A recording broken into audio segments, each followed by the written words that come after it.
நீட்டுக்கு இதுக்கெல்லாம் போராடுறாங்க. இது ஏன் வந்து கடையை கொண்டு வந்தது இவங்க தான். ஏன் கடையை இவங்க ஒரே நாள் நினைச்சா மூட முடியாதுன்னு சொல்லி கேட்குறேன்.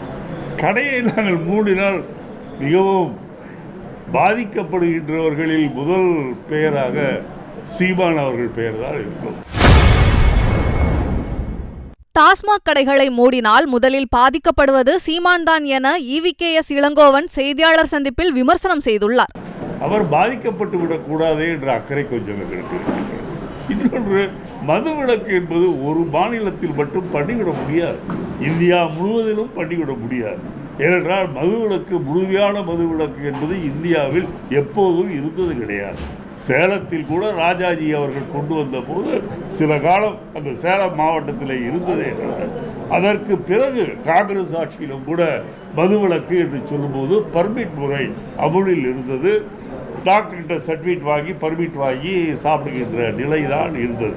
ஆகவே முழுமையான மதுவிலக்கு வேண்டும் என்று சொன்னால் மக்கள் தாங்கள் செய்கின்ற தவறை உணர்ந்து திருந்தினால் ஒழிய மதுவிலக்கை முழுமையாக கொண்டு வரும். இல்லை, இந்த மாநாட்டுக்கு அப்புறம் படிப்படியாக கடைகள் குறைக்கிறதுக்கு வாய்ப்பு இருக்கா? கள்ளுக்கடை தரணும்னு சொல்லிட்டு விவசாயிகள் வந்து ஒரு பக்கம் நீங்கள் கடைகளை அதிகமாக மூடினீர்கள் என்று சொன்னால் அதிகமாக கள்ளச்சாராயம் காய்ச்சப்படும்.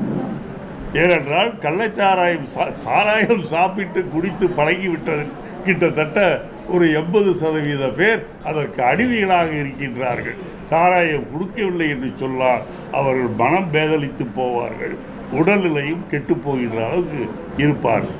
ஆகவே என்னை பொறுத்தவரையில் கடுமையான பிரச்சாரத்தின் மூலமாக மதுவினால் என்னென்ன கேடு ஏற்படுகிறது என்பதை பற்றியெல்லாம் மக்களுக்கு விளக்கமாக எடுத்து சொல்லி அவர்களை மது குடிப்பதிலிருந்து தடுப்பதற்கு நாம் முயற்சி செய்ய வேண்டுமே தவிர அதற்காக சட்டங்கள் மூலமாக நாம் கொண்டு வர முடியாது.